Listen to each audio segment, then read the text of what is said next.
Some obstacles seem insurmountable, don't they? Could be global pandemics, personal sin, natural disasters, health, finances. The whole world has recently come to understand how helpless we actually are, as a microscopic virus has brought us all to our knees. But Psalm 114 reminds us that there is a God for whom all obstacles count as nothing.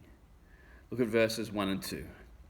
When Israel came out of Egypt, Jacob from a people of a foreign tongue, Judah became God's sanctuary, Israel his dominion. These verses are recounting Israel's exodus from Egypt, the biggest event for the people of Israel. It was an event where God's people were faced with some serious obstacles.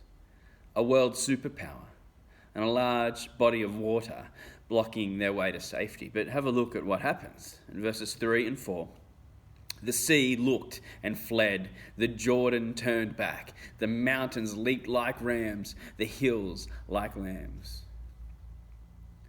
God intervened. He was the big, scary dad standing behind his little child, Israel. The sea, the mountains would not dare mess with God's children. He is the God big enough to control nature, yet loving enough to control it for the benefit of his people. The psalm concludes with a taunt to the personified sea and mountains. Look at verses 5 to 8. Why was it sea that you fled? Why, Jordan, did you turn back? Why, mountains, did you leap like lambs, you hills like lambs? Tremble, earth, at the presence of the Lord, at the presence of the God of Jacob, who turned the rock into a pool, the hard rock into springs of water. Everything in creation, inanimate or otherwise, falls into place at the command and will of God, who acts on behalf of his people.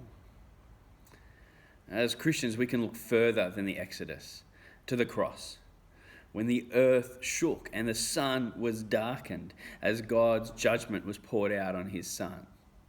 And to the tomb, where the earth shook again as the stone was rolled away. But even more, we can look to the great display of God's power over all things, when even death itself went running like a little lamb when confronted with the sinless power of the Lion of Judah. God has literally moved heaven and earth for his little children and will do so again. Psalm 114 calls us to trust and await his intervention, which, when it comes, will frighten away all evil and bring peace and wholeness to his people as he makes the whole earth his sanctuary and dominion.